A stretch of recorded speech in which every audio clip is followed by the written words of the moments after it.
Hey guys, Steve Samuels here for the Hollywood Fastlane, and we are at ILM in San Francisco, the mecca of movie making magic. And today, we're talking to the director and the cast of Pacific Rim. Check it out.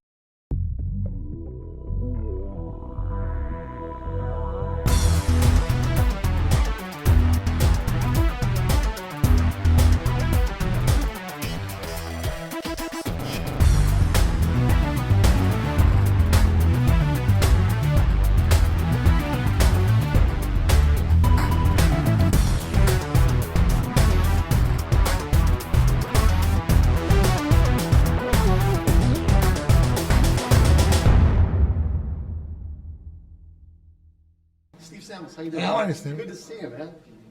Steve, when you sit down there, if you want to give us your name and outlet. Yes. Steve Samuels, the Hollywood Fastlane. Okay. We toured ILM yesterday and got to hear you. And what an incredible experience this was. And the movie is just so extraordinary. But you said something that really changed my perspective completely.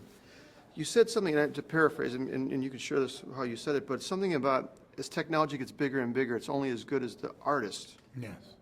And I think our viewers would love to hear this because this is the difference people don't understand. Well, I think that a lot of misconceptions about computer animation is that people think computers make the animation, but in reality, that's like calling a painting brushwork. You're right. You know, Yes, yes. computers are just a tool, and the animation is neither better nor worse than any traditional animation. It's just as good or as bad as the animators creating it, Yes. as the director directing it, as the cinematographer illuminating it, and all these elements. When you see a movie like Pacific Rim, each shot that is digital has the expertise, work, craft, and artistry of dozens of people in a single shot. And all of us work really hard, direct the acting in it, direct the light in it. And I think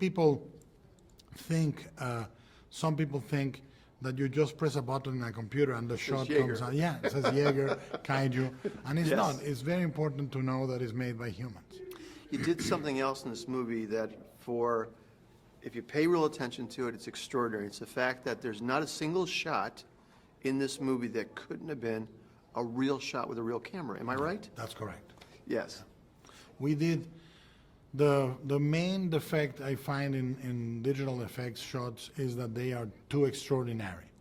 They end up being, the shot that goes from the eye of the character through the window, around the building, to the other building, into elevator, down the elevator, and then you go out and you see the secretary taking the elevator on the first floor. And you go, it's impossible. Right. So we shot the movie not only with shots that could be made with a real camera, but we shot them incorporating mistakes into them.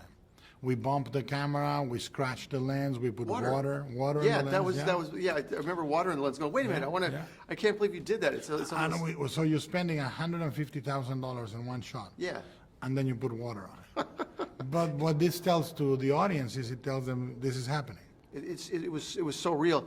And what really, I think, was the linchpin of the movie being so successful, among many things, was the way you were able to translate inside of the Jaeger to the outside.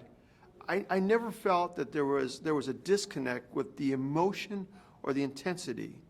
And how were you able to make this happen? Because it happens, but there's a lot of technique to get there. Yeah, we planned very carefully the way we're cutting the movie before we film it. Mm-hmm.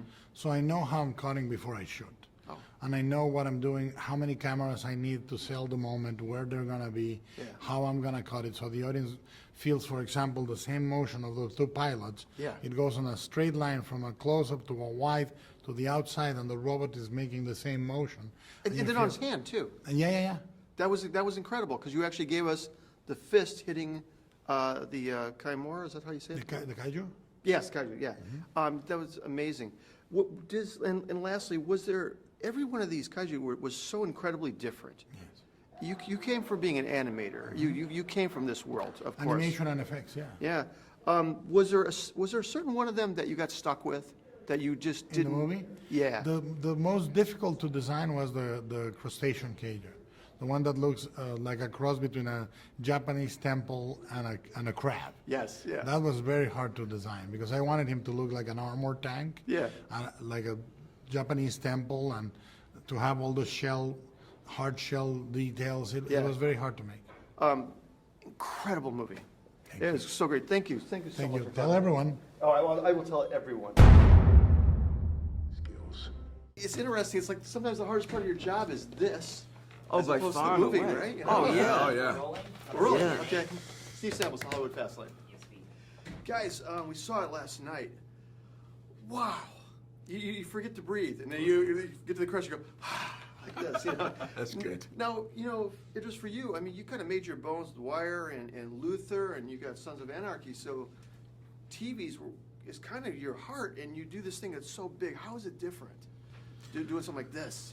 I mean, the process is actually pretty much the same. You know what I'm saying? It's a camera, it's a crew, and blah, blah, blah. It's pretty much the same. But, you know, this film, especially this film, and working with a director like Guillermo, you know, he's built such a massive, huge world, you know, like normal acting will not suffice. I don't mean it in the sense that you have to be slightly bigger or anything like that, but it's really about sort of bringing this imagination from Guillermo to life in a character. He's, you know, when I saw some of the early diagrams of my character, you know, they're all like this, and you know, you have to bring that to life.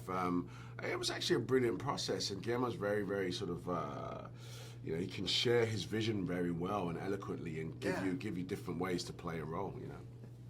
Well, I mean, you know, the fundamental difference is just the amount of time you have. When you work very, very rapidly in television, on my TV show, we shoot an hour of television every 7 days. We shot this movie that's 2 hours over the course of 105 days. So it's beautiful, you know, you have the luxury of being able to try a lot of different things. You know, the technology and this, well, we got to see the suits you guys are wearing. Yeah. These things are 100,000 a piece just to make them. Yes. They're incredible, but I just got to think they looked a lot of rubber. What were these things like to actually wear and act in? They weren't rubber, actually. It was sort of like really sort of hard, like good. Was it plastic? Would you Yeah, say? like- Is that what it was? But it looked fantastic. I remember Well, wearing them. it's kind of like a rubber underbase Right. that had some flexibility and movement, and then like the Like a armor. wetsuit. Yeah, Yeah, the underneath. armor stuff over the top was like A lot of sweating going on, very, I'm very- thinking. A I just- lot of that's sweating funny. going But on. I tell you what, man, you got like 600 extras. I remember you had to do it once or twice. You know, you walk through the extras, walk through in one of these suits. People get out the way, bro. You know what I mean? they? You might just get out the way. I mean, I because saw it looks both bad. your suits, and they're just enormous. They're foreboding. Yeah. And then lastly, you had to do something in these roles. You had to translate into this big giant creature, so there was no line of demarcation between when we saw the Jaegers and we saw you guys. We felt it was even. You know what I'm Right. saying? Well, we felt that we were capable of piloting yes. them. Yeah. How did you guys get there? What was the process to get there? Well, it's funny, you know, after a little bit of wearing the suit informed the movement. I mean, you can't just be that casual in the suits, you know, they're all of these pieces of armor are all clipped up, so it almost demands that you have good posture. And then, you know, the way the leg pieces move, you almost have to lift your feet a little higher when walking. So when we're wearing the suits, just the physical aspect of the suit informed a lot of the, you know, physicality of the character. That's true. There was a lot of choreography in the training for this. You know what I mean? We trained without the suit, obviously, but you know, it was about getting the synchronicity between the two pilots. And you know, there were literally routines like a fight routine, and then we get into the suits, and then we harness ourselves into the gimbal and do the same routine. And so what you get is this sort of, it looks like we're drifting. When I move, he moves. You know, it was really fantastic. It was so real on screen. Yeah, it's good. That's good. Guys, one of the most epic movies I've seen in the longest time. You guys Yeah. were incredible. The movie was great. Thank you. Thank you Thank so you much. very It was really much. good meeting That's you fellas. great. You too. Good seeing you. Thank you. We all.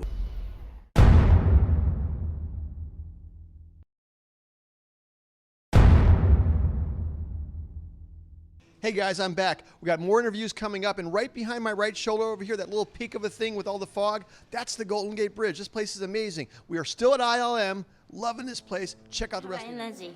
Oh, you have a lot of energy. a lot of caffeine. It's good for you. Diet Coke. Diet Coke, it's the best. Yeah. Yeah. Would you please give your name, your Yes, last Steve Sambliss, The Hollywood name, Fastlane. and we're rolling. Okay. I saw the movie last night. Thank you. Wow. It's amazing. And you were amazing in this. One of my favorite scenes is this fight scene with the bows. Stick fight? Yeah. Yes. It's amazing. Now you fight with swords. Yes. Yeah. But do you fight with a bow also? Yeah, I have like a special skill Japanese, like a samurai sword Yeah, play, but yeah. you know, it's not a same shape, but it's like I could handle Similar. both of that. Yeah, because yeah. the stick, you know. It's very aggressive. Yeah, I love that scene. When you're, I mean, you must have worked on the choreography on this Yes. for many days. Yeah, I would think. Yeah, before shooting, almost 2 months. Yeah, we've been training with the trainer, but yeah. Oh, that's interesting because also when you're inside of the Jaeger, also you're also kind of moving similar. Right. Did you practice with the suits or without the suits? How did you get to this point? We did some rehearsal with the suits too, but you know, our suits were very heavy, and then you know, yeah, actually I had like love-hate relationship with Did you? it, but you know, looks cool. Looks you know? really cool, I love yeah, the suits, yeah. but it's hard for me. It's interesting because sometimes in a movie, the costume you wear really helps you define your character. Yeah, it's true. This is one, yes? Yes, this is true. And also, most of the set was real. And then Guillermo made them very like heavy and real. Yeah. Because, you know, my performance would be more like real. Dramatic. Yeah. And it just, in real. And that was really important because you have to translate what you're doing to the Jaeger on the outside. And there has to be this very perfect flow where it feels that when you're going from the outside to the back in, it's real. Yeah. When you were in the, what do you call it, the gizmo where it's moving? Compot. Yeah. Yeah. This is very, it's moving around a lot. It seems like Yeah. it's very aggressively throwing you around. It is. Is it? Yeah, it's kind of like amusement park ride, you know. Okay. And then sometimes I felt really, scared. Really scary. Yeah, but Yeah. you know, when I wore the suits, I Yeah. could be like, okay, I can handle it. Superwoman. Yeah, I was I was a superhero, so I have to do it. And then like I feel like this is a real fight, you know. When you saw the script for the first time, was there any pictures or images to tell you what to expect? No, not at all. So we just beginning of the shooting, Guillermo showed me some storyboard. So and then I saw that and wow, it's so cool. Yeah. Amazing. Tell me about Guillermo. Lastly, as working with him as a director, how is he different than other? Because you've done many movies. Yeah. But how is he different than other directors you've worked with? I love him because he is such a loving person, and also when my performance was good, he would get so happy, like Wow. wrinkle, great, awesome, I love it, like kind of like that. That motivated me work harder, you know. Yes. I just want to make his happy, Yeah. and so there's no director like Guillermo. The movie is incredible. You were incredible. And I really appreciate you talking to us. Thank you so much. Thank you so much. Very nice.